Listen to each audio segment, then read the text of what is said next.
के जो रेलिवेंट हम चलते हैं 50 लगा लें, पढ़ लीजिए एग्जैक्ट जो भी है।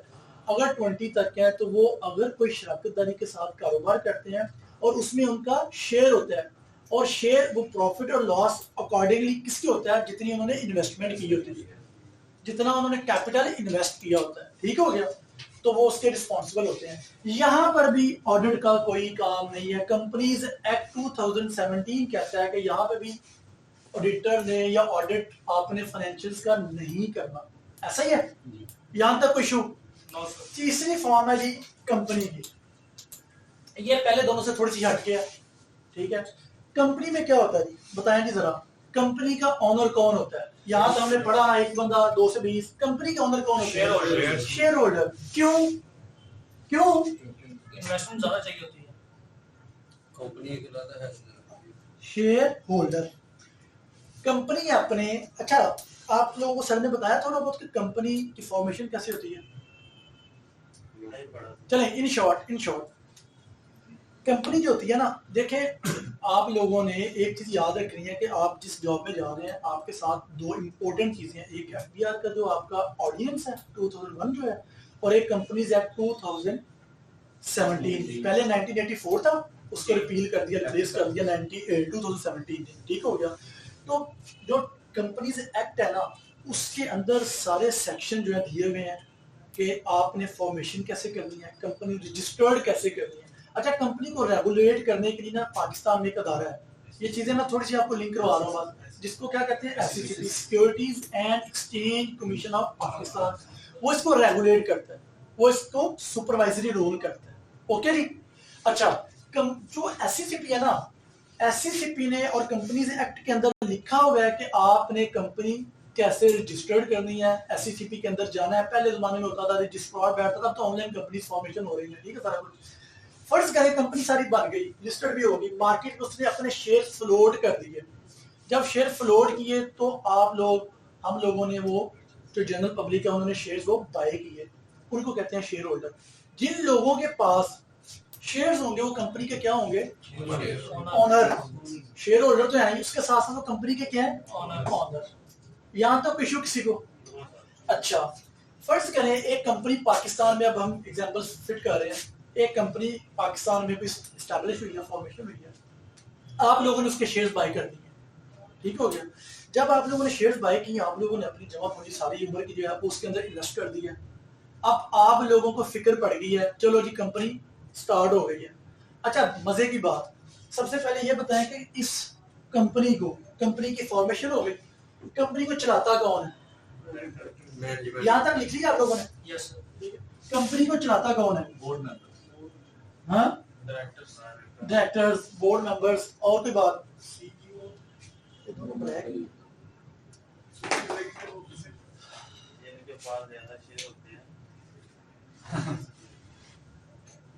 कंपनी को यहाँ तक दोबारा, कंपनी के जो ऑनर है वो कौन है? शेयर होल्डर, ऐसा ही है। अब शेयर होल्डर क्यों नहीं चलाते, पहले ये तो बताएंगे जरा, क्या शेयर होल्डर चला सकते हैं कंपनी को? नहीं। क्या कोई शेयर होल्डर कंपनी के अंदर किसी पोजीशन में आ सकता है? आ सकता है, क्यों नहीं आ सकता है। लेकिन मोस्टली क्या होता है कि जो शेयर होल्डर होते हैं वो आम हमारे जैसे पढ़े लिखे लोग नहीं होते इतने, ठीक है, वो इन्वेस्टर्स होते हैं, they don't have any professional, any technical, any financial expertise. तो फिर क्या करते हैं, वो ये करते हैं कि वो कंपनी को रन करने के लिए क्या करते हैं, सिलेक्ट करते हैं, वर्ड सिलेक्ट करते हैं या हायर करते हैं, किसको? मैनेजर्स को, मैनेजमेंट कह सकते हैं आप, ठीक है। तो वो क्या करते हैं, सिलेक्ट करते हैं किसको? मैनेजर्स को। मैनेजर्स को, अगर मैं ज्यादा मैनेजर्स की बात करूं हर फिर में, तो ये मैनेजमेंट होगी आपकी। यहां तक एग्री है आप सब लोग? हाँ जी, ऑनलाइन वाले भी एग्री हैं, ओके।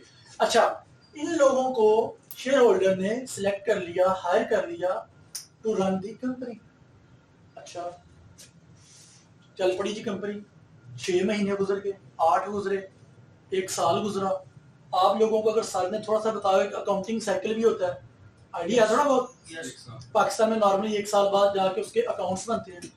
तो आप लोगों को पैसा, हम अपने को एग्जांपल फिट कर रहे हैं कि आप लोगों ने वो पैसा इन्वेस्ट किया हुआ है, अब आप लोगों को फिक्र लगी कि हमारा पैसा, अच्छा हमने पैसा इन्वेस्ट क्यों किया था, शेयर होल्डर पैसा क्यों इन्वेस्ट करते हैं?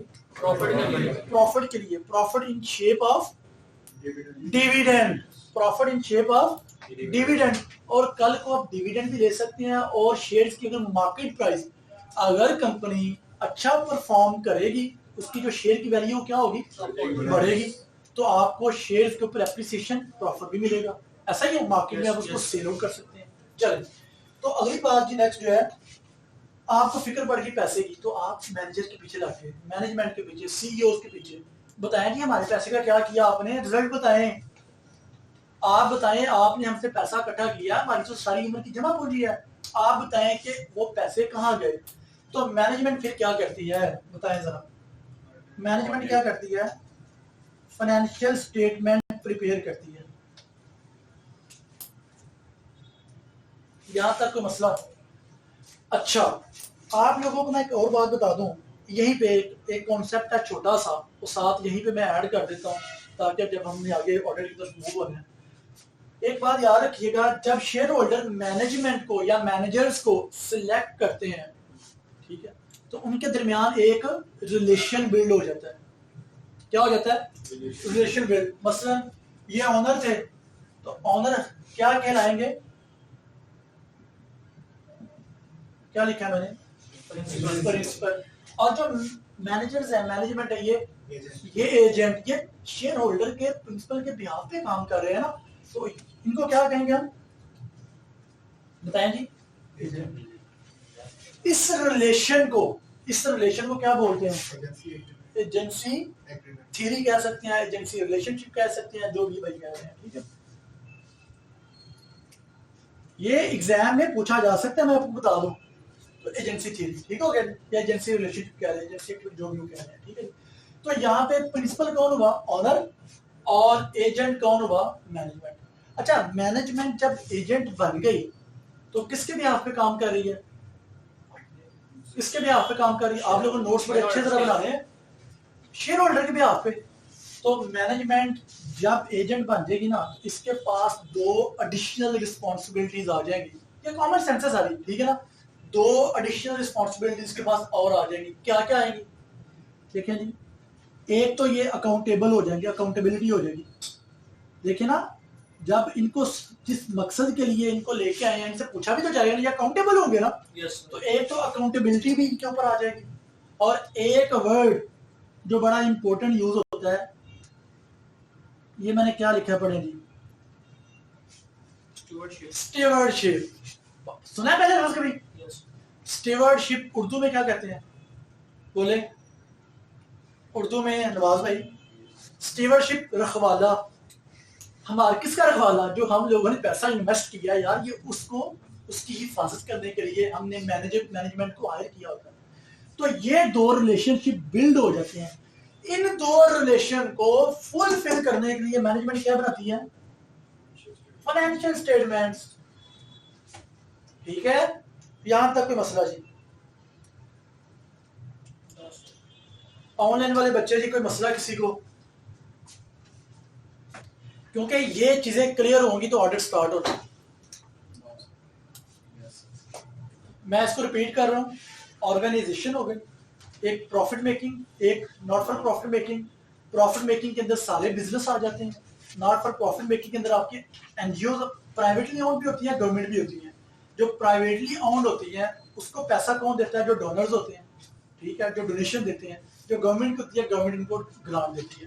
और जो बिजनेस होते हैं, बिजनेस कोई भी आपकी लीगल एक्टिविटी होती है जिसका ऑब्जेक्टिव होता है टू अर्न प्रॉफिट, ठीक हो गया। अब बिजनेस की मैंने आप लोगों को बताई, जनरली वो ओनरशिप के लाभ से 3 टाइप्स है, ठीक है। एक आपका सोल प्रोप्राइटरशिप हो गया, एक आपका पार्टनरशिप हो गया, और थर्ड वन आपका क्या हो गया, कंपनी। और अगर मैंने कहा अगर अगर अगर अगर अगर एग्जाम में वो पूछ ले कि बिजनेस की टाइप्स और एक्टिविटी बताएं, आप टाइप्स बताएं एक्टिविटीज के लिहाज से, तो कौन कौन सी है जी, मैन्युफैक्चरिंग, सर्विसेज और ट्रेडिंग, ओके। Yes sir. अच्छा, अब मैंने आप लोगों को ये भी बता दिया कि हमारा जो ऑडिट का काम स्टार्ट होगा वो कंपनी से स्टार्ट होगा। कंपनी के अंदर मैंने आप लोगों को बता दिया कि कंपनी के जो ऑनर्स होते हैं वो शेयर होल्डर होते हैं, और जो शेयर होल्डर होते हैं, क्योंकि उनके पास टेक्निकल फाइनेंशियल एक्सपर्टीज नहीं होती टू रन दी कंपनी, तो वो क्या करते हैं, सिलेक्ट करते हैं, हायर करते हैं मैनेजमेंट को, मैनेजर्स को, कि आप क्या करें, कंपनी को रन करें और हमें मैक्सिमम प्रॉफिट और मैक्सिमम डिविडेंड हमें प्रोवाइड करें। ऐसा ही नहीं, यहाँ तक इशू। और मैंने कहा कि जब वो शेयर होल्डर जो है वो मैनेजमेंट को हायर करते हैं तो उनके दरमियान एक रिलेशन बिल्ड हो जाता है जिसको एजेंसी रिलेशनशिप कहते हैं। और जब वो एजेंट के तौर पे काम करते हैं तो उनके पास दो एडिशनल रिस्पॉन्सिबिलिटीज आ जाती हैं, एक अकाउंटेबिलिटी की और एक स्टीवर्डशिप की। स्टीवर्डशिप, आप सब लोगों का जो पैसा इन्वेस्ट हुआ होता है ना, ये आपका एसेट होता है कंपनी के अंदर, ठीक हो गया ना। तो ये आपके एसेट्स के, आपके पैसे के अमानतदार होते हैं, रखवाले होते हैं, स्टीवर्ड्स होते हैं, ठीक हो गया। और साथ साथ आपको अकाउंटेबल होते हैं कि आपके पैसे का हमने क्या किया। तो इस दोनों रिस्पॉन्सिबिलिटीज को फुलफिल करने के लिए वो क्या करते हैं, फाइनेंशियल स्टेटमेंट प्रिपेयर करते हैं। यहाँ तक ओके सब? चले। अब सबसे बड़ी बात, मैनेजमेंट ने फाइनेंशियल स्टेटमेंट बना के दे दी, वास्तव हम सब का पैसा लगा हुआ है, मैनेजमेंट ने, हमने तो बंदे हायर किए थे, उन्होंने फाइनेंशियल स्टेटमेंट बना के दे दी। सर ने थोड़ा बहुत बताया फाइनेंशियल स्टेटमेंट क्या होती है? yes, बताया हुआ, 5 सेट ऑफ अकाउंट, ऐसा ही है ना, आगे जाकर हम पढ़ लेंगे, कोई मसला नहीं। तो फाइनेंशियल स्टेटमेंट मैनेजमेंट ने बना के दे दी। अब मुझे बताएं, आपके सामने फाइनेंशियल स्टेटमेंट्स आ गई हैं, आप लोग यकीन कर देंगे? वो कहता है कि नहीं जी कारोबार नहीं चला, लॉस हो गया आपका, बताएं आपका पैसा डूब रहा है, या आप समझ रहे हैं कि मार्केट में हमारी कंपनी की रेपुटेशन बड़ी अच्छी जा रही है, ये जो रिजल्ट शो हो रहे हैं या ये जो इनकम शो हुई है ये बहुत थोड़ी हुई है, हमारी सेल बहुत ज्यादा है, थोड़ी लिखी हुई है, समझ रहे हैं मेरी बात? तो क्या आप उसके ऊपर, क्योंकि आपके पास तो फाइनेंशियल एक्सपर्टीज ही नहीं है, तो आपको आप कैसे यकीन करेंगे ये जो फाइनेंशियल स्टेटमेंट मैनेजमेंट ने प्रिपेयर किए हैं ये बिल्कुल ओके है, 100%। यहाँ से ऑडिट का काम स्टार्ट हो, यहाँ से ऑडिट का काम स्टार्ट हो। यहाँ पे एक चीज लिंक और कर दूं, ये आप लिख लीजिएगा, आपका जो कंपनीज एक्ट 2017 है उसका सेक्शन 220, आई थिंक 220 से लेकर 239 तक, ठीक है, कंपनीज एक्ट 2017। ये मैं क्यों बता रहा हूं, आगे जाके सारी चीजें भी बताता हूं। कंपनीज एक्ट 2017 के अंदर जो सेक्शन 220 है, यहां से लेकर 239 तक आपको कंपनी को बताया जाता है कि आपने फाइनेंशियल स्टेटमेंट किस तरह प्रिपेयर करनी है। फाइनेंशियल स्टेटमेंट प्रिपेयर करने के लिए इंटरनेशनल अकाउंटिंग स्टैंडर्ड भी हैं, लेकिन हर मुल्क के अंदर ना कुछ कंप्लायंस की भी होती है, हर मुल्क के जो रेगुलेशन जो अथॉरिटीज होती है, रेगुलेटरी अथॉरिटीज होती है, उनकी अपनी भी कुछ रिक्वायरमेंट होती है, उनको भी फुलफिल करना होता है। तो कंपनीज ये एक्ट 2017 के ये जो 19 सेक्शन है, ये आपको थोड़ा बहुत उसके बारे में गाइड करते हैं कि आपने किस तरह हमें क्वार्टरली, एनुअली, मंथली आपने ये सारी स्टेटमेंट्स हमें प्रोवाइड करनी है, अपने अकाउंट्स देने हैं आपने। एक बात क्लियर? अगली बात, इससे आगे जब चलते हैं ना, तो यहीं पे बता दूं कि इसी कंपनीज एक्ट 2017 का जो सेक्शन 246 से लेके 253 तक ये डील करता है ऑडिट को। किसको? ऑडिट। ये आप लोगों को पता होना चाहिए, क्योंकि आप लोग ये सिलेबस का पार्ट है। और अभी मैं एक बात आपको बड़ी इंपॉर्टेंट इसलिए बताता हूँ। अच्छा, ये 7 सेक्शन ये बताते हैं कि ऑडिटर्स की ड्यूटीज क्या है, ऑडिटर को अपॉइंट किस तरह करना है, ठीक है, ऑडिटर्स की रिस्पॉन्सिबिलिटीज क्या है, रिपोर्ट क्या होगी, कैसे सबमिट करनी है, किस टाइम पे करनी है, तो ये सेक्शन डील कर रहा होता है, ये 7 सेक्शन डील कर रहे होते हैं। ओके जी, आगे चले, यहां तक तो मसला।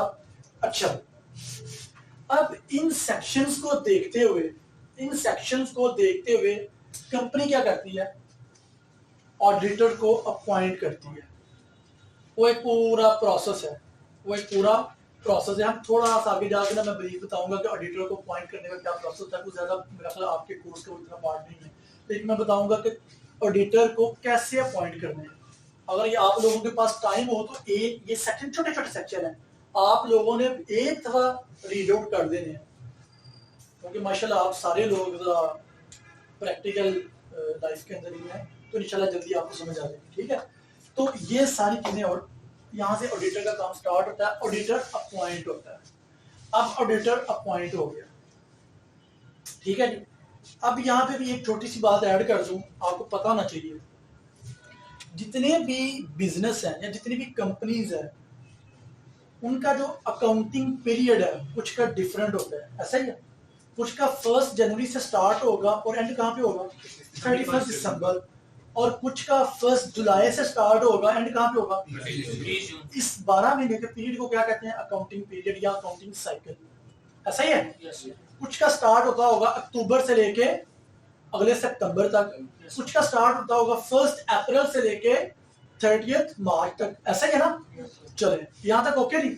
चले अब मैं आप लोगों को बता दूं कि आपकी कंपनी इस एक्ट 2017 की रिक्वायरमेंट है, इसकी रिक्वायरमेंट है कि जब आपका अकाउंटिंग पीरियड क्लोज होगा, मैं अज्यूम कर रहा हूं कि 30 जून को वो आपका ये साल चल रहा है 2022, तो 30 जून 2022 को आपका अकाउंटिंग पीरियड क्लोज हो गया, आपने सारी बुक्स ऑफ अकाउंट अपनी क्लोज की, 5 स्टेटमेंट बन गई। तो कंपनीज एक्ट जो है ना वो ये रिक्वायर करता है कि आप जिस डेट पे आपका क्लोजिंग पीरियड है अकाउंटिंग का, उस डेट से आगे 4 महीने तक आपने अपने क्या करने हैं, ऑडिटेड अकाउंट अप्रूव करवाने हैं और हमें देने हैं। यहां तक ओके।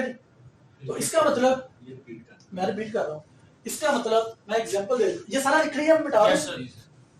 फर्ज करें मैं ये कहता हूं, क्योंकि आगे ये वर्ड थोड़े बहुत यूज होने हैं तो आपको पहले पता होना चाहिए। फर्ज करें मैं यहाँ पे बनाता हूँ, ये है जी आपकी एग्जांपल ले लेते हैं। फर्स्ट आप ले लें 21, ठीक है, फर्स्ट जो है 2021, और ये ले लें, खत्म कहाँ पे हुआ, 30/22। यहाँ तक तो मसला। कंपनीज एक्ट 2017 रिक्वायर करता है कि इसके बाद जो 4 महीने आने हैं, वो 4 महीने कहाँ खत्म होंगे, बताएं जी, अक्टूबर 22। इससे पहले आपने अपने अकाउंट अपने बीओडी से अप्रूव करवाने हैं, ऑडिटेड अकाउंट लेके आने हैं। इसमें फिर पूरा एक प्रोसेस होता है कि एजीएम होती है, एजीएम के अंदर अकाउंट्स प्रेजेंट होते हैं, वहां पे फिर बैठ के शेयर होल्डर आप लोग उसको अप्रूव करते हैं, ओके। और अप्रूव करने के बाद फिर उसके वो मिनट्स निकलते हैं जो भी है, और तब आपकी फाइनल ऑडिटिंग जो आपके ऑडिटेड अकाउंट है वो आपके हाथ में आते हैं, और वो ऑडिटेड अकाउंट आपने एफबीआर को सबमिट कर दिया। समझ आ गई है आपकी। अच्छा, मजे की बात, यहाँ पे पर्सनल की इनकम टैक्स रिटर्न जब जाती है किसी भी इंडिविजुअल की, तो आपको पता है मोस्टली 30 सितंबर लास्ट डेट होती है, ऐसा ही है। सर ने बताया कि कंपनीज की कब होती है, नहीं बताया, मेरा ख्याल है दिसंबर में होती है, सारी एग्जैक्ट आप मुझसे पूछिएगा, मेरा ख्याल है दिसंबर में। हाँ, आपको पता है कि एनुअल रिटर्न कंपनी को फाइल करने के लिए कंपलसरी है कि ऑडिटेड अकाउंट आप अटैच करेंगे ऑनलाइन, ऐसा ही है। समझ आ रही है कि नहीं, कोई परेशानी है पूछें, क्योंकि देखें हमने वो सारा पिछला प्रोसेस मैंने आपको बताया। अब यही ऑडिटेड अकाउंट जो है, ऑडिटेड अकाउंट एफबीआर में सबमिट होने हैं, और जब सबमिट होंगे आगे कौन बैठा होगा, इंस्पेक्टर, आप लोग, ऐसा ही है ना। आगे असिस्टेंट कमिश्नर बैठा होगा। फिर अगर वो कुछ आप जैसे पढ़े लिखे लोग जिसके पास कोई प्रोफेशनल क्वालिफिकेशन हुई है, जिसको कोई नॉलेज हुआ, वो देखेगा कि वाकई फाइनेंशियल स्टेटमेंट प्रिपेयर ठीक हुई है। आपको पता है फाइनेंशियल स्टेटमेंट में जो मैनेजमेंट होती है ना, मैनेजमेंट बास रिजल्ट बड़े चेंज कर देती है। क्यों? प्रॉफिट को ज्यादा शो करने के लिए। क्यों रिजल्ट प्रॉफिट क्यों ज्यादा शो करते हैं? क्योंकि मैनेजमेंट मैनेजमेंट के, आप देखें, मैनेजमेंट के कुछ ना रिवार्ड्स लिंक होते हैं कंपनी की परफॉर्मेंस के साथ। कंपनी की वो कहता है जी हाँ आप इतनी सेल कर लेंगे आपको ये बोनस देंगे, इतना प्रॉफिट देगा, इतनी आपको हम ऑन एरिया दे देंगे, रिवार्ड्स देते हैं। तो वो एक्चुअली बेशक ना हो, लेकिन बुक्स के अंदर मैनेजमेंट जो मर्जी कर दे, मैनिपुलेट कर सकती है ना फिगर्स को, ताकि हम अपना वो बोनस और वो शॉर्ट टर्म अपना ऑब्जेक्टिव देखते हैं, और हमेशा शेयर होल्डर लॉन्ग टर्म देखता है कि मेरी कंपनी ग्रो करे। ओके। Okay sir. तो मैं सिर्फ ये कहना चाह रहा हूं कि आप लोगों के पास जब ऑडिटेड अकाउंट जाएंगे तब अगर आप सब लोगों को पिछला सारा प्रोसेस का पता होगा, आप लोगों को फाइनेंशियल स्टेटमेंट का पता होगा, तो आप तभी उसको असेस कर सकेंगे कि वाकई इसने जो टैक्स लायबिलिटी बनाई है या टैक्स पे किया ठीक ही है। समझ रहे हैं? असिस्टेंट कमिश्नर जो डिप्टी कमिश्नर आते हैं वो नॉर्मली क्या होते हैं, वो कंपैरेटिव जो एग्जाम होता है वो पास करके आए होते हैं, तो उनको तो बहुत कम लोग होते हैं। ऐसा ही है ना, उनका बैकग्राउंड नहीं होता ना अकाउंटिंग, ऐसे ही है। तो वो क्या करते हैं, वो फिर रिलाई किस पे करते हैं, आप लोगों के ऊपर। और अगर किसी को अच्छा इंस्पेक्टर मिल जाए, देर रिकवरी पे रिकवरी, देर रिकवरी पे रिकवरी। तो आप लोगों को बताने का मकसद ये है कि स्टार्ट से लेके एंड तक कि ऑडिट क्यों पढ़ा रहे हैं, ऑडिट की इंपॉर्टेंस क्या है इंस्पेक्टर एफबीआर के लिए। समझ आई है? और आपको पता है कि आपका टैक्सेशन सिस्टम, मैंने थोड़ी देर पहले बताया, ये जो कॉर्पोरेट सेक्टर है ना, पैसे सर आपको ये देता है 80 to 90% ऐसा ही है ना। तो जितना भी पैसा, जितनी असेसमेंट होती है, सर थोड़ी देर पहले कह रहे थे कि क्या होता है, ऑडिट असेसमेंट होती है, वो बैलेटिंग पता नहीं होती है, तो कुछ खुश नसीबों के नाम निकलते हैं, उनका फिर ऑडिट होता है। तो मतलब ये चीजें होती हैं कि आप ये सारा कुछ तभी कर सकते हैं, असेसमेंट अच्छे तरीके से, अच्छा इंस्पेक्टर तब बन सकते हैं जब आपको ये सारी चीजों की इंफॉर्मेशन हो। इसीलिए इन्होंने आपके सिलेबस का पार्ट बनाया है, थोड़ा सा अकाउंटिंग से रेलिवेंट है और थोड़ा सा ऑडिट से रेलिवेंट। यहाँ तक किसी का क्वेश्चन नहीं ऑनलाइन वालों का या आप में से किसी का, फिर आगे चलते हैं। अब हम देखेंगे, अब यहाँ पे पहले तो हम सोच रहे थे ना कि हमारा पैसा लगा हुआ है, अब साथ साथ हमने दो चीजें, पैसा भी लगा हुआ है हमारा, अब हमने एज अ ऑडिटर बन जाना है। यहाँ पे एज अ ऑडिटर हमने सोच लेके आनी है, तब हम आगे इसको लेके चलेंगे। किसी ने कोई नोट करना है, कोई चीज है तो बता दो। वीडियो का पूछना, कुछ कह रहे हैं बच्चे, सॉरी वीडियो का पूछना कि कुछ कह रहे हैं, 2-3 बच्चे हैं वो तंग कर रहे हैं, बाकी सारे ओके हैं, उनका हो सकता है अपना इंटरनेट मसला हो, ठीक चल रहा है। सही चल रही है, वो कनेक्शन का हो सकता है। सारे खुशी लेक्चर दे देते। अच्छा हमसे दोबारा पूछे, ठीक है। चले यार, अगर किसी को थोड़ा बहुत मसला आ रहा है ना, तो सर आपको रिकॉर्डेड लेक्चर जो है वो प्रोवाइड कर देंगे, ठीक है। और अगली क्लास में मेरी सब लोगों से रिक्वेस्ट है कि आप लोग अपने ऊपर एहसान कीजिएगा। कोई बंदा ये प्रश्न नहीं करता, आइए आप लोगों के करियर का मसला है, ठीक है। हम लोगों ने भी आपकी तरह मेहनत की हुई है, हम लोगों ने 3 सर्टिफिकेशन ऐसे लिए मेहनत की हुई है। और आपसे भी रिक्वेस्ट है, आप क्या पूरा जो आपकी फैमिली है, आपका घर है, वो हो सकता है कुछ लोग वो अपने घर का अकेला बंदा सहारा हो, तो आप लोगों ने यार कोशिश करनी है कि अपना करियर बनाए। इसके अंदर बड़ा स्कोप है टैक्स के अंदर, आने वाले टाइम में हाई टैक्स हो रहा है, क्या एक IT का दौर है, एक टैक्स का दौर है, ठीक है। तो यहाँ तक ओके जी। अब हम अपने असल सब्जेक्ट की तरफ आए हैं। आपको ये भी पता चल गया कि आपका इनकम टैक्स, अच्छा कुछ सेक्शन इनकम टैक्स के वो सारा आपको बता देंगे, कौन सा सेक्शन ये रिक्वायर करता है कि आप अपने ऑडिटेड अकाउंट प्रोवाइड करें या फाइनेंशियल स्टेटमेंट सबमिट करें, ठीक है जी। अच्छा अब हम बात करने लगे ऑडिट की। जो कह रहे थे आप कुछ एग्जामिनेशन कह रहा था बंदा, एक इंस्पेक्शन कह रहा था। अब हम ऑडिट की ना अच्छा एक स्टैंडर्ड डेफिनेशन पढ़ने लगे हैं, जो इंस्टीट्यूट ऑफ इंटरनल ऑडिटर, ठीक है, और जो international accounting standard on auditing. आपको पता है ऑडिटिंग के स्टैंडर्ड जैसे, अच्छा आपको मैं आगे जाकर थोड़ा सा बता देता हूँ। आपको पता है जैसे अकाउंटिंग के स्टैंडर्ड, ऐसे ऑडिटिंग के भी स्टैंडर्ड है, ऐसा ही है ना जी सर। तो जिस तरह अकाउंटिंग के स्टैंडर्ड है, IAS बोलते हैं, IFRS बोलते हैं, इसी तरह इंटरनेशनल अकाउंटिंग स्टैंडर्ड और एश्योरेंस एंड ऑडिट वो अलग से, और हम थोड़ा सा उसको डिस्कस भी करेंगे इंशाल्लाह, ठीक होगा। अब मैं ना एक फॉर्मल डेफिनेशन लिखने लगा हूँ, और उस डेफिनेशन को जब हम कवर कर देंगे ना, तो समझे कि आपने 90% ऑडिट कवर कर दिया। इस डेफिनेशन को लेके चलना। डेफिनेशन थोड़ी सी कॉम्प्रिहेंसिव है। आप लोगों ने सुना होगा कि ऑडिट क्या है, जस्ट 2-3 लाइनें, रिकॉर्ड चेक कर देना, ठीक है ना, इंस्पेक्शन कर देना, इंक्वायरी कर देना। हम थोड़ा सा इसको टेक्निकली लेके चलते हैं। क्यों? एज अ प्रोफेशनल लेके चलते हैं कि हमने इसको रिलेट करना है आपकी फाइनेंशियल स्टेटमेंट के साथ, ठीक है, हमने रिलेट करना है इसको आपके अकाउंटिंग स्टैंडर्ड्स के साथ और आपके इनकम टैक्स के जो सेक्शन है उसके साथ। ओके जी, पिछला हो गया सारा। लिखें जी ऑडिट, ऑडिट की डेफिनेशन लिखनी है आप लोगों ने, जिस तरह मैं लिखूंगा काइंडली ये सारी लिखनी है।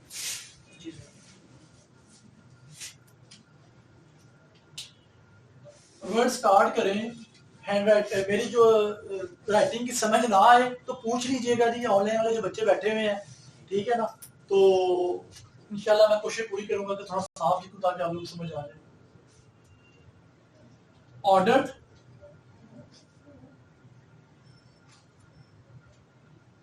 ऑर्डर ये सारा आपने लिख लेना है, और जब हम पढ़ेंगे ना तो इंशाल्लाह आपको बड़ी जल्दी ये बड़े आसान लफ्जों के अंदर मैं आपको समझाऊंगा, आपको याद हो जाएगी, अभी आपको बड़ी कॉम्प्लेक्स लगेगी। ऑर्डर इज एन इंडिपेंडेंट, जो ऑनलाइन वाले बच्चे हैं उनको नजर आ रहा है कि जो हम लिख रहे हैं, देखिए नहीं ओके कर रहे हैं।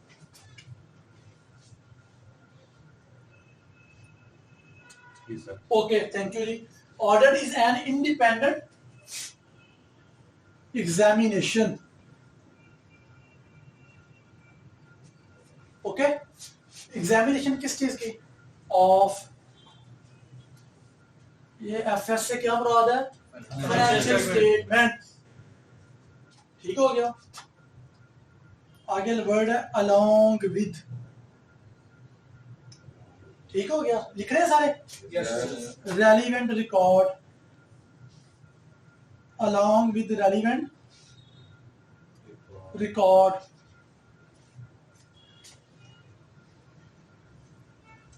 in order to express, ये कितना ब्लैक बोर्ड कवर करता है ये वीडियो, नीचे तक है। In order to express opinion about true and fair view of such financial statement to its intended। आप लोगों में से किसी का अकाउंटिंग का बैकग्राउंड है पहले? आप लोगों को पढ़ा होगा थोड़ा बहुत बीकॉम वगैरह में, ऑडिट थोड़ा बहुत पढ़े जी। डेफिनेशन एक दफा आप लोग पढ़े, एक बार सुने पहले जो ऑनलाइन वाले बच्चे हैं, किसी को मसला आ रहा है। Audit is an independent examination of financial statement along with relevant record in order to express opinion about true and fair view of such financial statement to its intended user। ये सारा ऑर्डर है आपका, ये सारा आपका क्या है जी। तो परेशान नहीं हो रहा, एक एक चीज को इंशाल्लाह हम डिटेल के साथ पढ़ेंगे।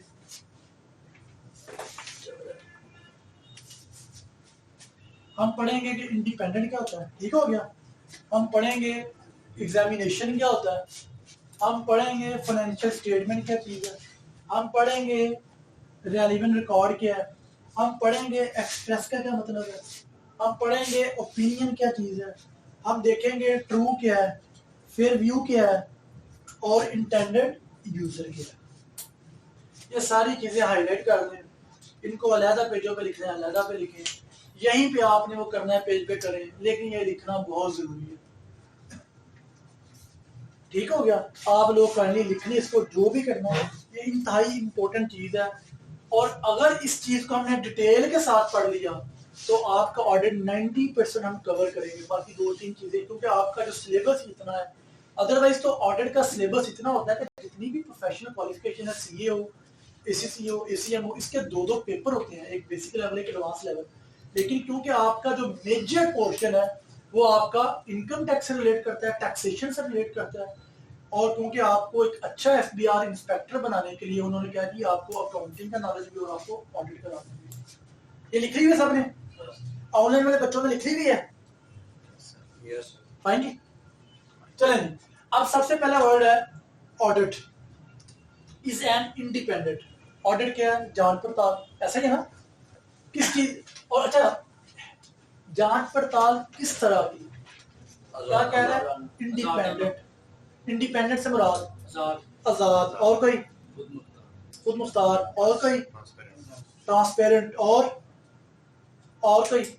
अच्छा, ऑनलाइन वाले मैसेज नहीं लिख सकते?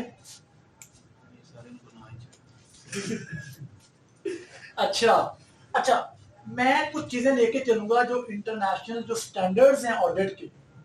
इसको एक बोर्ड है IAASB, ऑडिट को एक बोर्ड है, जैसे इंटरनेशनल अकाउंटिंग स्टैंडर्ड है ना, उसको एक बोर्ड डील करता है IASB, अगर आपको पता हो, इंटरनेशनल अकाउंटिंग स्टैंडर्ड बोर्ड। तो इस तरह ऑडिट को एक बोर्ड डील करता है, इंटरनेशनल IAASB, इंटरनेशनल, बताया जी, assurance and audit standard board. ठीक हो गया? यहां तक इशू, और डिफरेंट इसके अंदर आगे स्टैंडर्ड्स हैं। अच्छा, तो कहता है जी कि जो स्टैंडर्ड जो वर्ड यूज करते हैं वो कहता है जी ऑडिट इज एन इंडिपेंडेंट। कहता है इंडिपेंडेंट तब होगा जब तीन चीजें हो। कितनी? आप सब लोगों ने अच्छे जवाब दिए, सारे ठीक है, वही सारी चीजें। तीन चीजें अगर फुलफिल हो रही हैं, अच्छा, वो फुलफिल कौन करेगा? जो ऑडिटर अपना वर्क परफॉर्म करेगा। ऑडिट कौन करने जा रहा है? जो हमने ऑडिटर अपॉइंट किया था, जो ऑडिटर हमने आप लोगों ने अपॉइंट किया था कि हमारी इन्वेस्टमेंट का बताओ भाई, ठीक है, तो वो ऑडिटर क्या करेगा? इंडिपेंडेंट होगा। कहते हैं इंडिपेंडेंट तब होगा जब वो उसके अंदर तीन तरह की चीजें होंगी। ओके, नंबर 1 लिख लें जी, जैसे मर्जी आपने लिखना है, लिखना जरूरी है।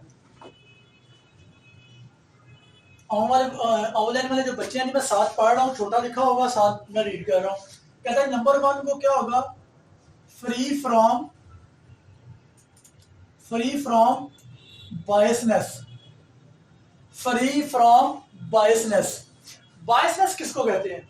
जानिबदार, तफरीक, तासुब, ऐसा ही ना? यस, काला गोरा, वो ये जो बातें करते हैं।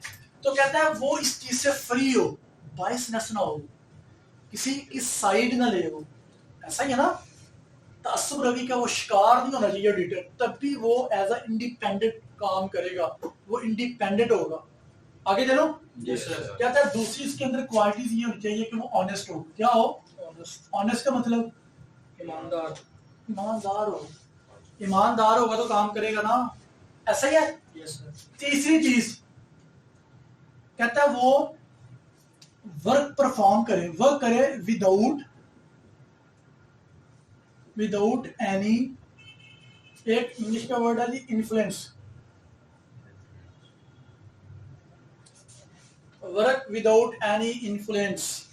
उसको कोई भी बंदा, कोई भी दोस्त, कोई भी रिश्तेदार उसको इन्फ्लुएंस ना कर सके, उसको उसके ऊपर असरअंदाज ना हो, उर्दू का वर्ड ऐसा ही है ना, यस सर, कि जो उसको उसके काम से उसकी ऑब्जेक्टिविटी कंप्रोमाइज कर दे। उसका जिस मकसद के लिए, ऑब्जेक्टिव के लिए वो आया था, ऑब्जेक्टिव क्या? वो इंडिपेंडेंट हो।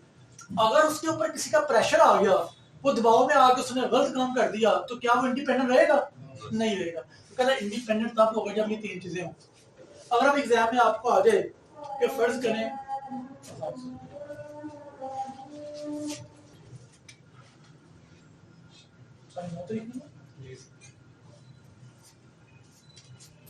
चलेंगे आगे।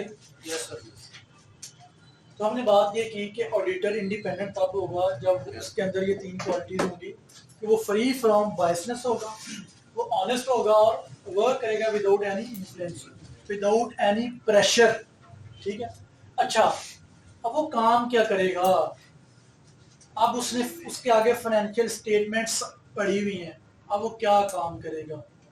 अभी राइट नो आपने सिर्फ ये चीज दे दी, एग्जामिनेशन वो करेगा, किस चीज की करेगा, आगे जाकर मैं इनको डिटेल थोड़ा सा पढ़ेंगे हम, थोड़ी सी चीजें मैं आपको भी बताता हूँ। कहता है वो एग्जामिनेशन में क्या क्या चीज करेगा।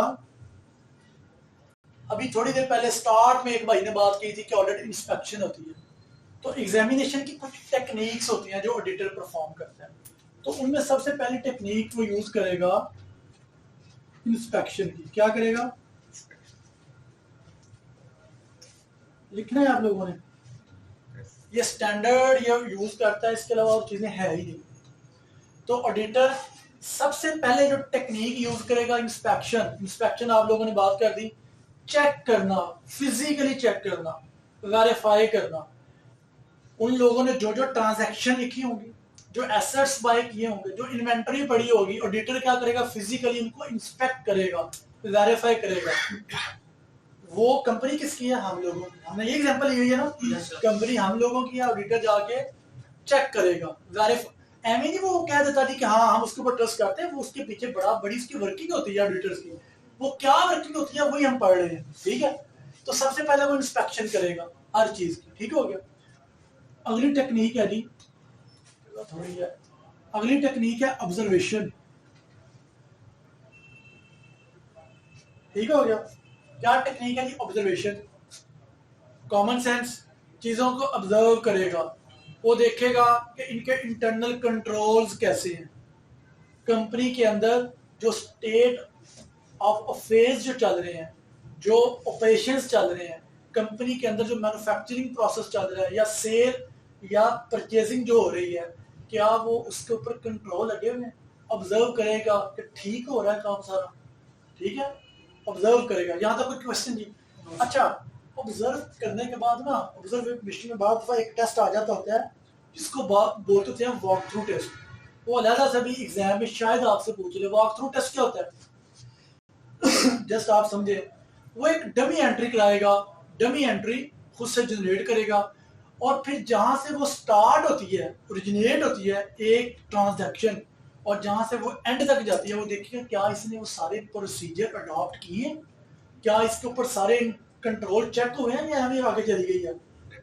वो इसको वॉक थ्रू टेस्ट कहते हैं। तो ये आपको आइडिया हो, जाके लिख लें वॉक थ्रू टेस्ट, आपने गूगल करना है, आपने पढ़ना है, बुक के अंदर भी होगा, क्योंकि आप लोगों की रिकमेंडेड बुक कोई भी नहीं है, ऐसा ही है ना। Yes sir. तो वॉक थ्रू टेस्ट आपको पता होना चाहिए। अच्छा, ऑब्जर्वेशन करेगा। थर्ड वन जी, बड़ा इंपॉर्टेंट, बड़ा ही इंपॉर्टेंट, इंक्वायरी। क्यों इंपॉर्टेंट बताता हूं, इंक्वायरी नाम से ही बताएं, इंक्वायरी क्या, इंक्वायर करेगा, पूछेगा कि बताएं जी ये किया, कैसे किया, क्यों किया, कब हुआ, कैसे हुआ, इंक्वायर करेगा चीजों, ठीक हो गया। अच्छा, इंक्वायर के साथ ना एक वर्ड आप लिखें, और ब्रैकेट के अंदर, ब्रैकेट के अंदर एक वर्ड लिखें इंक्वायर के अंदर, प्रोफेशनल, प्रोफेशनल स्केप्टिसिज्म। क्या, चलो जी, प्रोफेशनल स्केप्टिसिज्म। ये भी आपने जाकर, मैं बताता हूं, आपने 1 या 2 लाइंस की डेफिनेशन होगी पढ़नी है आपने। इंक्वायरी के अंदर प्रोफेशनल स्केप्टिसिज्म का मतलब है कि कहता है ऑडिटर हर टाइम क्या हो, जगह थोड़ी क्वेश्चनिंग माइंड हो उसका, हर एक को शक की निगाह से देखे, आम अल्फाज में हर एक को, ये नहीं कि यार इसके साथ तो ये तो बड़ा मौगी लग रहा है, ठीक है, या ये मेरा दोस्त है, या ये मेरा जानने वाला है, तो ये जो काम परफॉर्म कर रहा है इसको मैं चेक नहीं करता, इससे मैं पूछताछ नहीं करता, इससे मैं कुछ भी नहीं पूछता। Critical thinker. Sorry, critical thinker. Critical thinking क्या ले आप, क्वेश्चनिंग माइंड, हर टाइम दिल में शक रहे, क्योंकि उसका काम ही है ना। वो ये ना कहे, वो सोच ना ले यार ये बंदा बड़ा ईमानदार लगता है, नहीं, ऐसा नहीं करना। प्रोफेशनल स्केप्टिसिज्म अगर वो नहीं करेगा तो वो इंडिपेंडेंट ऑडिटर भी नहीं होगा, ऐसा ही है। तो हर एक को शक की निगाह से कि यार ये भी गलत कर सकता है, यार इसको भी चेक करना है, यार इसको भी चेक करना है। ये नहीं कि ये बंदा अच्छा लगा है, ये बंदा मेरा जानने वाला है, या रिलेटिव है, या दूर कैसे है, उसने हर एक को ऑब्जर्व करना है, इंक्वायर करना है, हर एक से पूछना है। तो प्रोफेशनल स्केप्टिसिज्म का जो रवैया, एटीट्यूड है, वो उसने मेंटेन करना है। यहां तक समझ आ गई है? Yes sir. Professional scepticism, questioning mind, शक की नजर से देखना है। अच्छा, 3 चीजें हो गई। चौथी एक होती है जी कंफर्मेशन। हर चीज जो उसके सामने रखी गई है फाइनेंशियल स्टेटमेंट के अंदर, मैं आपको बड़ी इंपॉर्टेंट बात बता रहा हूं कि यही सारा ऑडिट है, यही आपका सिलेबस है, तो आपने इन चीजों को ओवरलुक नहीं करना। जो चीजें मैं बता रहा हूं इससे आगे कुछ नहीं है। हाँ, जब आप ऑडिट को एडवांस पढ़ेंगे, इसके ऊपर आधा चैप्टर होगा इंस्पेक्शन कैसे होगी, लेकिन आपको सिर्फ एक जर्नल, एक ओवरव्यू देना, आपको पता हो गया ये क्या चीज है, ठीक है, ऑब्जर्वेशन क्या है, इंक्वायरी क्या है। इसी तरह कंफर्मेशन है, लिख लिया आप लोगों ने। Yes sir. कंफर्मेशन क्या है कि जब उसके आगे फाइनेंशियल स्टेटमेंट्स आ गई हैं तो वो जितनी भी चीजें हैं उनको क्या करेगा, रिकन्फर्म करेगा। मिसाल के तौर पे मिसाल देता हूँ, फर्ज करें उसके आगे आप लोगों ने सबने बताया स्टेटमेंट ऑफ फाइनेंशियल पोजीशन होती है, यस सर। बैलेंस शीट जिसको Yes, sir. हर यहाँ पे कहते हैं। तो बैलेंस शीट जब आई तो आपके पास कैश एट बैंक लिखा होता है, यस सर। पता है ना, यस सर। आपके रिसीवेबल्स होते हैं। Yes sir. अच्छा, वो रिसीवेबल्स से लिख रही है, कैश एट बैंक आपका क्या होता है, एसेट। वो लिख रहे हैं जितने भी पैसे, तो क्या उसको बिलीव कर रहे हैं? नहीं, उसको कंफर्म किया जा सकता है। कहाँ से? वो बैंक से कंफर्म करेगा। ये आपको एक एग्जांपल दी है। वो रिसीवेबल से कंफर्मेशन लेगा, वो क्रेडिटर से कंफर्मेशन लेगा, समझ रहे हैं? वो जितने थर्ड पार्टी कंफर्मेशन लेता है जहां जहां से हो सकता है, तो इसको बोलते हैं कंफर्मेशन। और ये सारी की सारी ऑडिटर क्या कर रहा है, टेक्निक यूज कर रहा है, एग्जामिन कर रहा है किसको, फाइनेंशियल स्टेटमेंट। यहां तक okay? Yes sir. Last one जो बड़ा इंपॉर्टेंट है, एनालिटिकल प्रोसीजर। क्या कभी नाम सुना पहले? Yes sir. चलो गुड हो गया। क्या होता है ये एनालिटिकल प्रोसीजर? क्या होता है जी एनालिटिकल प्रोसीजर? क्या होता है जी, आपके कंपैरिजन होते हैं, और कंपैरिजन हमेशा आपने लाइक विद लाइक कंपैरिजन करना है। मिसाल से समझेंगे आप। वो कहता है फर्ज करें आपकी पिछले साल सेल हुई थी, अज्यूम करें 1 लाख यूनिट सेल हुई किसी चीज की। कहता है आप इस साल देखें क्या 1 लाख हुए हैं, कम हुए, ज्यादा हुए हैं, कंपेयर करें। आप कंपेयर करें इसको, आप रेशियो एनालिसिस भी वैसे तो हो जाती हैं, ये सारी चीजें एनालिटिकल कंपैरिजन का पार्ट होती है, ठीक हो गया। तो एनालिटिकल प्रोसीजर जब लगाते हैं आपने क्या कंपैरिजन करना होता है। फर्ज करें मैंने बात सेल की है, तो आप सेल कंपैरिजन करें पिछले साल के इस साल से, ओके। फर्ज करें इंपॉर्टेंट एक और चीज है जो मैंने कहा, लाइक विद लाइक। एक ऐसा बिजनेस जो 6 महीने ज्यादा चलता है, हम किसकी मिसाल दें, आइसक्रीम की। सब्जी में ज्यादा चलती है गर्मियों में, तो गर्मियों में उसकी सेल क्या होगी, ज्यादा। अगर मैं इस साल गर्मियों की सेल को पिछले साल सर्दियों की सेल के साथ कंपैरिजन करूं तो कंपैरिजन बनता है? नहीं बनता। मैं इस साल गर्मियों की सेल को पिछले साल भी गर्मियों की सेल के साथ कंपैरिजन करूंगा, तो ऑडिटर यहाँ पे लाइक विद लाइक कंपैरिजन करेगा, तभी जाके वो रिजल्ट जो है वो अच्छे आएंगे उसके सामने, उसके सामने डेटा ठीक आएगा। याद है ओके? तो एनालिटिकल प्रोसीजर के अंदर आगे जाकर थोड़ा सा डिटेल आपको बता दूंगा, इसके अंदर सारे कंपैरिजन होते हैं, ठीक हो गया। वो आप फिर कुछ रेशियो एनालिसिस भी आ जाती है इसके अंदर, आप एक एक चीज का आप कंपैरिजन कर सकते हैं, ठीक हो गया, कंपेयर करते हैं आप। तो ये मेनली 5 टेक्निक्स यूज होती है। कितनी? 5। कितनी? 5। आगे जाके फिर मैं आपको एक और चीज होती है सबस्टेंटिव प्रोसीजर, जो एग्जाम में आनी है, मैं आपको पहले बता रहा हूँ। सबस्टेंटिव प्रोसीजर आपके एग्जाम में जिसका नाम, जिसको कहते हैं डिटेल्ड ट्रांजैक्शन, ठीक है।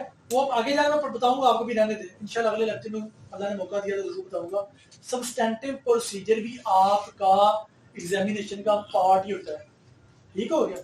2 चीजें आगे जाकर होती हैं, टेस्ट ऑफ कंट्रोल होता है, टेस्ट ऑफ डिटेल ट्रांजैक्शन होते हैं, वो यही चीजें तकरीबन होती हैं।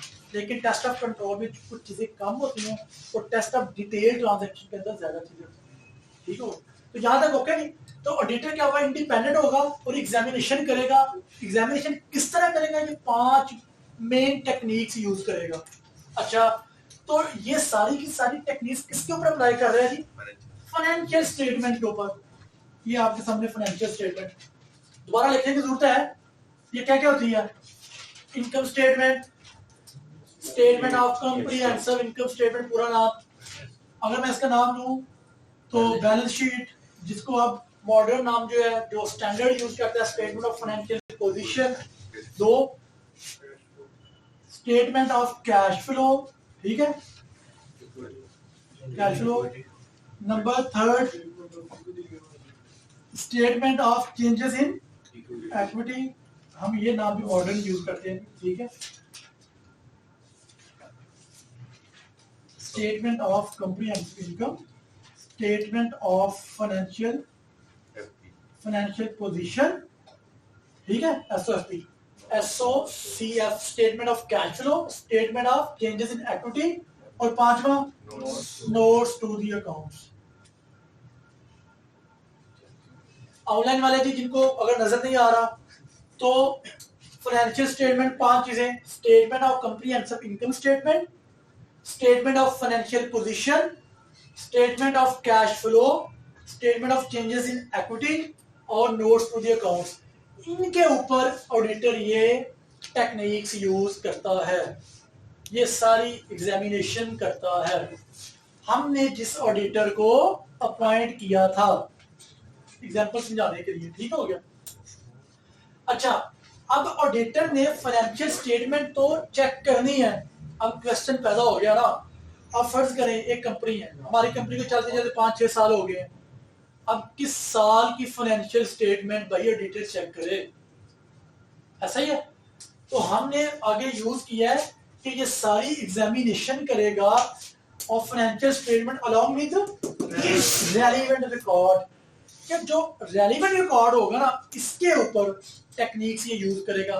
रेलेवेंट रिकॉर्ड क्या है? रेलेवेंट रिकॉर्ड क्या है बता सकता है? कहता है ये व्हाट एवर रिकॉर्ड जो कनेक्ट करता है, ठीक है, जिसका कनेक्शन है टू प्रिपेयर फाइनेंशियल स्टेटमेंट, हर वो रिकॉर्ड जिसका लिंक इस फाइनेंशियल स्टेटमेंट को प्रिपेयर करने के लिए हेल्पफुल है या उसका डेटा इन्वॉल्व है, वो सारे का सारा रिकॉर्ड क्या है? Relevant record. कोई इशू यहां तक? अच्छा, तो रेलेवेंट रिकॉर्ड में मेजर आपकी 2 चीजें होती हैं, जैसे हम सारे पढ़ रहे हैं, ठीक है। तो रेलेवेंट रिकॉर्ड में पहला आपका होता है कि बड़ा इंपॉर्टेंट डॉक्यूमेंट है सोर्स डॉक्यूमेंट। कभी सुना है? नहीं सुना यार, चंगे अकाउंटेंट हो तुसी। सोर्स डॉक्यूमेंट कभी किसी ने सुना है? सर ने अकाउंटिंग पढ़ानी है किसी ने भी? अच्छा, अकाउंटिंग साइकिल किसी को आता है? अकाउंटिंग साइकिल होता है, वैसे बता रहा हूं क्योंकि ये वो जिसका वो पार्ट होगा बता देगा आपको। अकाउंटिंग साइकिल जो होता है ना, किसी दौर में स्टार्ट होता था journal, ledger, trial balance, balance sheet, फिर फाइनल अकाउंट। मॉडर्न नाम जो स्टैंडर्ड यूज करता है वो कहता है, वो क्या कहां से यूज होता है? वो कहता है सोर्स डॉक्यूमेंट से, फिर कहता है बुक ऑफ प्राइम एंट्री, फिर जाता है लेजर, किसी दौर में डे बुक, जर्नल, ये सारे बुक ऑफ प्राइम एंट्री का पार्ट है, ठीक है। फिर जाता है आपका लेजर, फिर एडजस्ट, लिखे ना ये सब बता देंगे आपको जो पढ़ाएगा। लेजर, फिर आपका ट्रायल बैलेंस, फिर एडजस्टेड ट्रायल बैलेंस, फिर आपकी बैलेंस शीट, फिर आपके फाइनल अकाउंट या ट्रायल बैलेंस के बाद फाइनल अकाउंट जो फाइनल शेप में आते हैं। Okay fine. अच्छा, मैं कहना क्या चाह रहा हूं, ये जो सोर्स डॉक्यूमेंट है वहां पे भी है। हर ट्रांजैक्शन फाइनेंशियल स्टेटमेंट में सिर्फ उस चीज का इंपैक्ट आएगा जो ट्रांजैक्शन मॉनेटरी फॉर्म के अंदर होगी, जिसका पैसे के साथ लेन देन होगा और जिसका सोर्स डॉक्यूमेंट भी साथ अवेलेबल हो। तो सोर्स डॉक्यूमेंट क्या है? ये स्टेपिंग स्टोन है, ये पहली चीज आपके लिए। सुने ये फिर क्या चीज है? अगर मैं बात करूं, इसको आप बुक में देख लीजिएगा, लेकिन मैं जो यूज करना चाह रहा हूं कि सोर्स डॉक्यूमेंट क्या है? एविडेंस है ये आपके पास which provide the genuineness of the transaction. अगर सोर्स डॉक्यूमेंट अवेलेबल नहीं है तो आपकी ट्रांजैक्शन अवेलेबल नहीं है, आपकी ट्रांजैक्शन जेन्युइन नहीं है। मिसाल हमने जो भी बिजनेस स्टार्ट किया था, लेट्स से हमने थोड़ी देर पहले आइसक्रीम की बात की। अब मेरी बात सुने, जब हमने आइसक्रीम का मटेरियल परचेज किया होगा, फिर इसको सेल आउट किया होगा। जब परचेज करते हैं तो क्या होता है? एक परचेज एक्विजिशन बनती है, फिर आपके पास इनवॉइस आती है, फिर आप उसको पेमेंट करते हैं, फिर आप उसको पेमेंट का वोचर बनता है ना, पेमेंट वोचर बनता है। फिर आपके पास चीजें आती हैं, गुड रिसीट नोट बन जाता है, अगर वो भेजे गुड डिस्पैच नोट बन जाता है। ये काफी चीजें हैं, ये सारे के सारे सोर्स डॉक्यूमेंट है। वोचर से रेलिवेंट, कभी आप लोग वो जॉब कर रहे हैं ना, तो आपकी इनवॉइसिंग, आपके वोचर, आपके सपोर्टिंग डॉक्यूमेंट सारे, वो सारे क्या है? Source document. अगर फर्ज करें आपको पेमेंट कर रहे हैं, आप कोई अकाउंटिंग का थोड़ा बहुत काम कर रहे हैं, तो आप जब पेमेंट करते हैं उसकी सपोर्टिंग के डॉक्यूमेंट लगे होते हैं, यार वाकई ये चीज आई है, वाकई इसकी रिक्वायरमेंट थी, वाकई ये स्टोर के अंदर चली गई है, ठीक है, गुड रिसीव नोट डल गया, स्टोर का कोई अगर नोट है वो डल गया, समझ ना सारी बात। हर कंपनी का अपना ये एक उसका सिस्टम होता है, वो जितने कंट्रोल लगाना चाहे लगा सकती है, ऐसा ही है। तो वो सारे डॉक्यूमेंट जो एक ट्रांजैक्शन की बेस बनते हैं, जो बताते हैं वाकई ट्रांजैक्शन जेन्युइन है, फेक नहीं है, उसको सोर्स डॉक्यूमेंट बोलते हैं। आप मुझे बताएं, जब मैनेजमेंट ने ट्रांजैक्शन रिकॉर्ड की होंगी तो उसके पीछे सोर्स डॉक्यूमेंट अवेलेबल होंगे। जब ऑडिटर उसको चेक कर लेगा तो फिर इत्मीनान तो उसको होगा ना कि वाकई ठीक है। जब वो सारी चीजें चेक करने के बाद हमें बताता है, फर्ज करे कहता है हाँ जी एवरीथिंग इज ओके, फिर हम भी थोड़े से सेटिस्फाइड हो जाएंगे, हमें ट्रस्ट करना पड़ता है इसको। तो वो source document, relevant source document देखेगा। अब रेलिवेंट सोर्स डॉक्यूमेंट कौन से होंगे? दूसरा वो वर्ड कह रहा है कि अकाउंटिंग साइकिल। क्या? ऑनलाइन वालों अकाउंटिंग साइकिल, सोर्स डॉक्यूमेंट और अकाउंटिंग साइकिल, ठीक हो गया। अकाउंटिंग साइकिल थोड़ी देर पहले हमने स्टार्ट में बात की थी, या अकाउंटिंग साइकिल कह रहे हैं, इसको साथ पीरियड भी कह लें, ठीक है। साइकिल में क्यों कह रहा हूं बताएं जरा। साइकिल अभी थोड़ी देर पहले बताई कि सोर्स डॉक्यूमेंट के बाद वो देखेगा क्या इसका अगला जो प्रोसीजर है, क्या बुक ऑफ प्राइम एंट्री के अंदर, लेजर के अंदर इसकी एंट्री हुई है सोर्स डॉक्यूमेंट की। इस सोर्स डॉक्यूमेंट की एंट्री अकाउंटिंग साइकिल के अंदर, पूरे अकाउंटिंग साइकिल के अंदर घूमी है। बात समझ रहे हैं? सोर्स डॉक्यूमेंट देखेगा, फिर देखेगा कि ये जो एक एंट्री है, फर्ज करें कोई एक ट्रांजैक्शन है, क्या एक ट्रांजैक्शन, कभी किसी की डेबिट क्रेडिट का पता है किसी को? फर्ज करें कोई हमने सेल की है, यार एग्जांपल ले लेते हैं, हमने कुछ चीजें सेल की हैं, तो सेल की एंट्री क्या होती है? अगर कैश पे, ये कैश टू सेल, अगर बैंक पैसे चेक के थ्रू है तो बैंक टू सेल। तो मुझे एक बात बताएं, सेल जब भी होती है वो सेल्स का लेजर बनता है, ऐसा ही है ना? अगर पार्टी वाइज होगा पार्टी वाइज लेजर बनेगा, फिर उसका आगे फैक्ट जाता है कहाँ पे? ट्रायल बैलेंस में, फिर आगे जाता है कहाँ पे? बैलेंस शीट के अंदर, सॉरी इनकम स्टेटमेंट के अंदर जाती है सेल आपकी, ऐसा ही है ना? तो हम क्या देखेंगे कि क्या एक ट्रांजैक्शन अगले लेजर के अंदर पोस्ट हुई है, ठीक है, पोस्टिंग के बाद वो ट्रायल बैलेंस में हुई है, फिर आगे वो बैलेंस शीट तक गई है या इनकम स्टेटमेंट तक गई है, तो ऑडिटर ये सारा चेक करेगा। इन दोनों चीजों, ये जो दोनों चीजें होती हैं उस पर्टिकुलर ईयर की जो हमने असाइनमेंट दी होगी ऑडिटर को, ये आपका रेलिवेंट रिकॉर्ड होगा। यहां तक इशू देख रहे हैं? ये पूरा ऑडिट ये एक तरह का दे रहे हैं। जब आप इस तरह इसको पढ़ेंगे तो ऑडिट डेफिनेशन याद हो जाएगा और इंशाल्लाह पूरा ऑडिट कवर हो जाएगा। आगे इन ऑर्डर टू, इंग्लिश है मुहावरा, in order to express, auditor independent भी हो गया, ऑडिटर ने एग्जामिनेशन टेक्निक जो है वो भी यूज कर ली सारी की सारी। उसके बाद ऑडिटर ने एग्जामिनेशन टेक्निक यूज की फाइनेंशियल स्टेटमेंट के ऊपर और उसके रेलिवेंट रिकॉर्ड के ऊपर, ऐसा ही है। फिर अच्छा ये ऑडिटर ने सारा काम क्यों किया? एक्सप्रेस करने के लिए। एक्सप्रेस का मतलब बयान, अपना मौकफ बताएं जी। दुनिया में, ये मैं आपको थोड़ा सा हटके से बता रहा हूँ, थोड़ा सा लिंक करूंगा। दुनिया में किसी भी चीज को एक्सप्रेस करने के कितने तरीके हैं? कई हो सकते हैं, लेकिन नॉर्मली टू, नहीं वर्बल नॉन वर्बल है। फर्ज करें मैं कहता हूँ यार कि मैं आपको एक चीज पढ़ा रहा हूँ, एक चीज ऐसी है जो मैं बिल्कुल एग्जैक्ट बुक के ऊपर देख के पढ़ाऊँ लाइन टू लाइन, एक है कि मैं दो लाइनों पढ़ के तो मैं अपनी जुबान के अंदर बताऊं, तो उसको क्या वर्ड बोलते हैं? कभी सुना इंग्लिश का वर्ड? एक डिस्क्रिशनरी वर्ड होता है, अपनी मर्जी से। नहीं समझ आई? डिस्क्रिशनरी, डिस्क्रिशनरी क्या होता है? अपनी मर्जी से, ऐसा ही ना? वॉलंटरली, मतलब देखें फर्ज करें मैं ये सारा मैंने काम परफॉर्म ऑडिटर ने कर दिया, अब ऑडिटर आगे कहेगा नहीं यार आपकी तो ये सारी चीजें बिल्कुल ठीक है। एक ऑडिटर का यही बात करने का स्टाइल होगा जो स्टैंडर्ड कहता है कि हाँ अगर ये सारी चीजें ठीक है तो आपने ये वाली एग्जैक्ट स्टेटमेंट देनी है, उसको बोलते हैं ऑब्लिगेटरी। क्या बोलते हैं? ऑब्लिगेटरी। यहां तक कोई मसला? ऑडिट के अंदर ऑडिटर हमेशा जब भी एक्सप्रेस करेगा कोई चीज तो वो ऑब्लिगेटरी करेगा। स्टैंडर्ड ये कहता है। ये मैंने समझाने के लिए बताया कि एक्सप्रेस करने के डिस्क्रिप्शन भी होती है और एक ऑब्लिगेटरी। ऑब्लिगेटरी क्या है? एज पर स्टैंडर्ड कह लें, as per standard, as per standard obligatory. जिस तरह स्टैंडर्ड कह रहा है उस तरह वो अपना एक्सप्रेस करेगा। क्या क्या एक्सप्रेस करेगा जी? ओपिनियन। आगे वर्ड क्या है? ओपिनियन। ओपिनियन का मतलब राय। ऑडिटर ने ये सारा काम परफॉर्म कर दिया। अब ओपिनियन क्या होती है?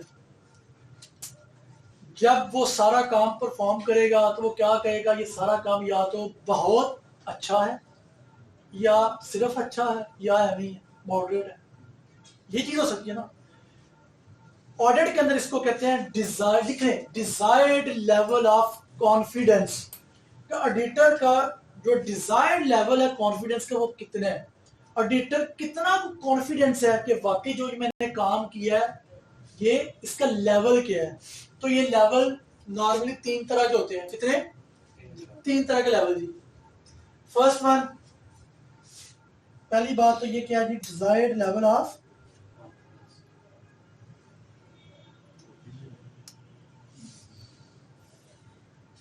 Desired level of confidence. और ये 3 तरह के होते हैं। एक हाईएस्ट, ऐसा ही है ना? बहुत अच्छा है जी। बताएं बताएं क्वेश्चन किसी को। एक हाईएस्ट, टाइम कितना रह गया हमारे पास? 30 मिनट्स और अभी हाईएस्ट, चलो 10 मिनट तक इंतजार करते हैं। नहीं 10 मिनट दे दें सिर्फ। हाईएस्ट ठीक हो गया। अगला क्या है जी? हाई होगा। और थर्ड वन मॉडरेट होगा। यहां तक किसी को मसला? या उसका डिजायर्ड लेवल ऑफ कॉन्फिडेंस, वो कहेगा यार ये काम बहुत अच्छा है, या वो कहेगा ये अच्छा है, या वो कहेगा ये मॉडरेट है। तो 99% ऑडिट के अंदर ऑडिटर कौन सी वो डिजायर्ड लेवल ऑफ कॉन्फिडेंस क्या होता है? अब आपका क्वेश्चन आना चाहिए कि सर हाईएस्ट क्यों नहीं? हाईएस्ट इसलिए नहीं है, ऑडिटर सारा ये काम जो परफॉर्म करता है वो सैंपलिंग बेस पे करता है।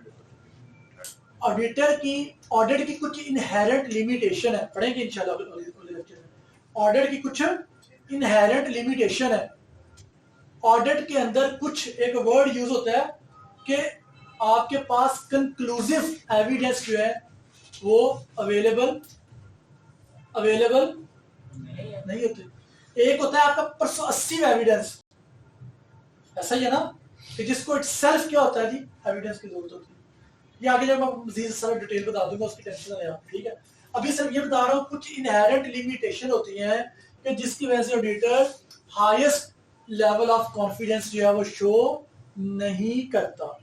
अच्छा, ये तो है डिजायर्ड लेवल ऑफ कॉन्फिडेंस। यहाँ पे एक बात और, सबसे जो आपके एक आपके सिलेबस का बड़ा अच्छा पार्ट होती है, जैसे मैंने बताई। अगर मैं एग्जांपल दूं, यहाँ पे ऑडिटर कहता है हाई, मतलब सारा काम बहुत अच्छा है, जितने भी फाइनेंशियल स्टेटमेंट है ये सारी की सारा जो रेलिवेंट रिकॉर्ड शो कर रहा है कि जेन्युइन है, ठीक है, मैंने चेक कर दिया, मैंने मटेरियलिटी लेवल लगा दिया, चेक कर दिया। आगे जाकर पढ़ेंगे मटेरियलिटी लेवल क्या होता है। तो वो अगर ये सारी स्टेटमेंट वो कहता है कि ठीक है, तो उसके ऊपर वो अपनी ओपिनियन के बाद एक रिपोर्ट इशू करता है, ऐसा ही है ना।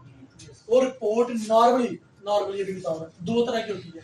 अगर वो क्लियर है, वो कहता है इसमें कोई इशू नहीं है, उस रिपोर्ट को कहता है लिख लें, इसको कहते हैं अनमोडिफाइड। क्या बोलते हैं?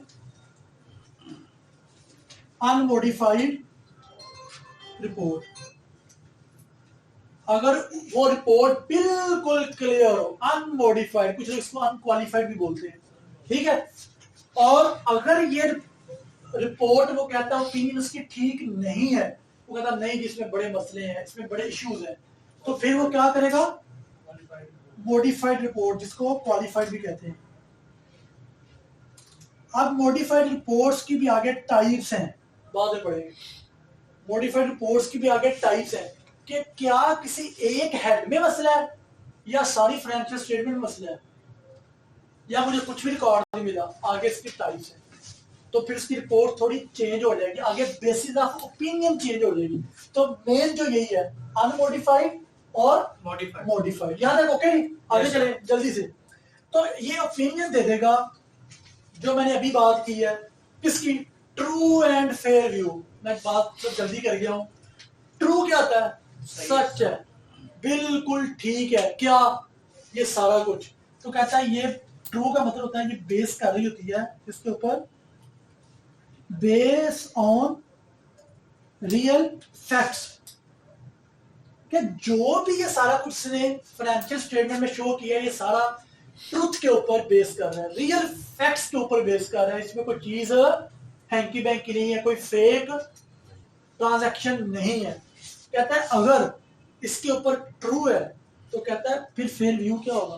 कहता है फेयर व्यू तब होगा, फेयर व्यू तब होगा कि जब आपकी फाइनेंशियल स्टेटमेंट कैसे बनेगी, एज पर फॉलो अप करेंगे IAS। सर 5 मिनट तो यार ये खत्म कर देंगे तो फायदा आप लोगों का। तो फेयर व्यू तब होगा जब आपकी financial statement as per international accounting standard बनी होगी। तो अगर वो ट्रू भी है और फेयर व्यू भी दे रही है और रिपोर्ट बिल्कुल ओके है, तो रिपोर्ट कौन सी होगी, अनमॉडिफाइड। और अगर true and fair view picture नहीं दे रही, उस IAS को कंप्लायंस उसकी नहीं हुई हुई और वो मटेरियल इश्यूज है कोई, तो मॉडिफाइड रिपोर्ट। यहां तक ओके। कहता है जी ट्रू एंड फेयर व्यू किसकी, फाइनेंशियल स्टेटमेंट की जो ऊपर बात की है। अच्छा ये सारा कुछ किसके लिए वो कर रहा था, intended user. Intended user, intended user में सबसे ऊपर हमने जिसको पॉइंट किया था, शेयर होल्डर। वो यहां तक मसला तो नहीं है, नो सर। सबसे ऊपर शेयर होल्डर, हम खुद भाई मालिक, ये हम हमारे लिए ये सारा काम उसने किया है, शेयर होल्डर। शेयर होल्डर के बाद और इंटेंडेड यूजर। अच्छा एक बात को बताएं, इंटेंडेड यूजर के लिए एक वर्ड होता है स्टेक होल्डर का, सुना कभी? स्टेक होल्डर कौन लोग होते हैं, जिनका कंपनी के अंदर इंटरेस्ट होता है। तो शेयर होल्डर का इंटरेस्ट है, शेयर होल्डर के साथ साथ किन लोगों का इंटरेस्ट है जो कंपनी के साथ लिंक है, जुड़े हुए हैं। कौन कौन से लोग हैं बता सकते हैं? बताओ। देखिए डायरेक्टर्स कह रहे हैं, डायरेक्टर इंप्लॉइज है ना सारे, आप इंप्लॉइज कह रहे हैं, ये नजर आ रहा है नीचे ऑनलाइन वालों को, ठीक है, इंप्लॉइज कह रहे हैं। इसके आगे मैं ले जाता हूँ जी आपकी गवर्नमेंट की अथॉरिटीज। भाई आप इंस्पेक्टर है FBR के, FBR ने जितना इनकम आनी है, जितना प्रॉफिट आना है, उसके ऊपर टैक्स लेना है। तो FBR भी तो स्टेक होल्डर है ना। तो गवर्नमेंट अथॉरिटीज जो होती हैं ये भी क्या होती हैं, स्टेक होल्डर होती हैं। फिर आपके डेटर जिनसे पैसा लेना होता है, बैंक्स, शहजादा, ठीक है। फिर आपके क्रेडिटर्स जिनके पैसे देने होते हैं। तो हर वो बंदा जो कंपनी के साथ लिंक है वो इंटेंडेड यूजर। ये ऑडिट की कंप्रीहेंसिव डेफिनेशन है। इन चीजों में से आगे फर्दर थोड़ी थोड़ी चीजें पढ़नी है, मजीद लिंक करनी है, तो इंशाल्लाह ऑडिट कवर हो जाएगा। ऑडिट इतना मुश्किल है, कुछ बातें जो बता दी आप, ये बातें याद रखें, इंशाल्लाह जिंदगी आसान हो जाएगी। ठीक है, ये सारी चीजें आपने लिख लेनी है। अब आपने लिंक करें इस तरह कि ऑडिट इज एन इंडिपेंडेंट, ये 3 चीजें, एग्जामिनेशन ये 5 चीजें, और फाइनेंशियल स्टेटमेंट, ये इंग्लिश का सिर्फ बना हुआ है, स्टेटमेंट बनी हुई है। फाइनेंशियल स्टेटमेंट ये 5 चीजें, उसके बाद रेलेवेंट रिकॉर्ड ये 2 चीजें, ठीक है। उसके बाद आपका एक्सप्रेस के ये तरीका है, एक्सप्रेस कौन सी होनी चाहिए, ऑब्लिगेटरी, ठीक है, एज पर स्टैंडर्ड। ओपिनियन का जो डिजाइन लेवल ऑफ कॉन्फिडेंस है वो ये चीजें हैं। ट्रू का मतलब क्या है, फेयर व्यू क्या है। अगर ट्रू एंड फेयर व्यू है तो अनमोडिफाइड, अगर नहीं है तो मॉडिफाइड। और इंटेंडेड यूजर कौन है, जिनके लिए ये सारा काम ऑडिटर परफॉर्म कर रहा है। आई होप के लिए आप लोगों को, मैंने अपनी मैक्सिमम कोशिश की है कि आप लोगों को इसकी समझ आ जाए। आगे ऑल दी बेस्ट, अल्लाह ताला आपका हामी नासर हो, और आप दुआ है कि अल्लाह ताला आपको कामयाबी दे। ठीक है जी, अगर किसी का भी क्वेश्चन है तो अभी ले सकता है, या बाद में बेशक अगर किसी ने पूछना हो